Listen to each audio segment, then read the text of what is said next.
Hello, friends. This is Dave Hurwitz, executive editor at ClassicsToday.com, and here with me is Finster. Are you going to stick around for a little while, maybe? Maybe she will.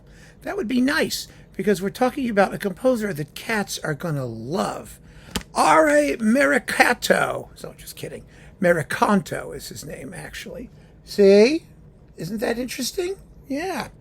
Merikanto lived from 1893 to 1958. He was a Finnish contemporary of Sibelius, a generation or two younger, and he had a very interesting career, actually. He began life as kind of a radical, or at least so he was deemed in Finland, not so much elsewhere, but in Finland, and his earlier works in the radical style, which was very chordal, Scriabin meets Puccini sort of thing, because he wrote a fabulous opera called Juha, which was really, really beautiful. And, but he was a big failure in his native land, and he got upset, and he tore up a bunch of his pieces and mutilated them. They had to be reconstructed later because they're really interesting. He was a forward-looking and talented composer, and he wrote 3 symphonies. And here we have Symphonies 1 and 3, very ably played by the Turku Philharmonic under Petri Sakari. Remember him?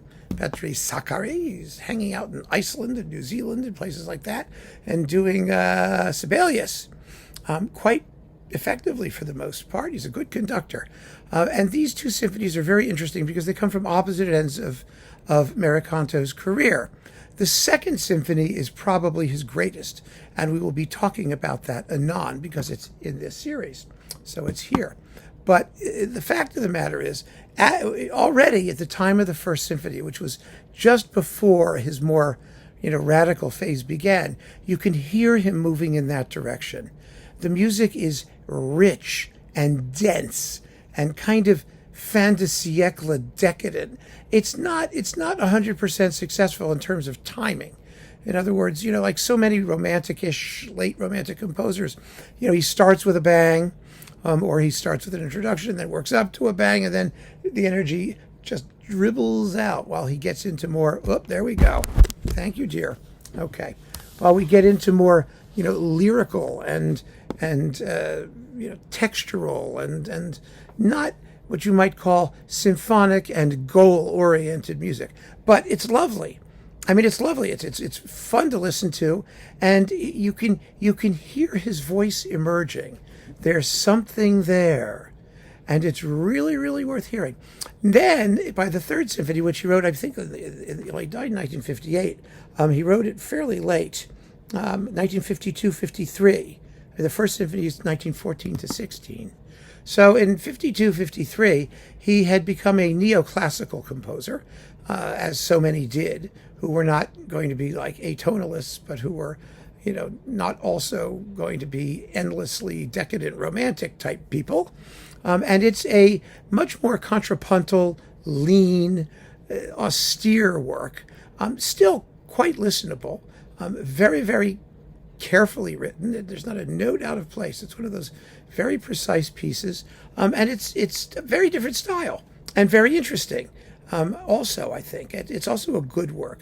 It's not as obviously tuneful as the earlier piece, but it's there's a guy who's got some cojones, as we say in the biz. Even in his later style, which most people consider to be somewhat regressive because he gave up his radical impulses. But let me tell you, this is not neoclassical easy listening.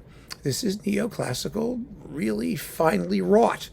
And so it's also very much worth getting to know. Now, the performances are on Alba, the Alba label. They're SACDs. They're world premiere recordings. The sonics are very good.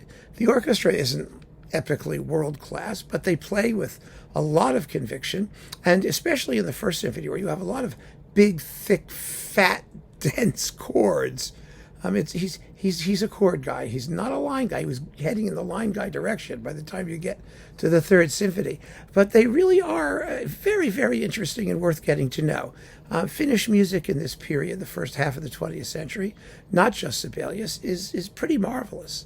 because it's the discovery of a musical culture by a new school of really positive, self-willed artists. And so there's a lot of joy here. There's a lot worth listening to. And Merikanto is definitely one of the ones who's worth getting to know. So keep on listening, friends. Give this a shot, and thank you so much for joining me. Take care.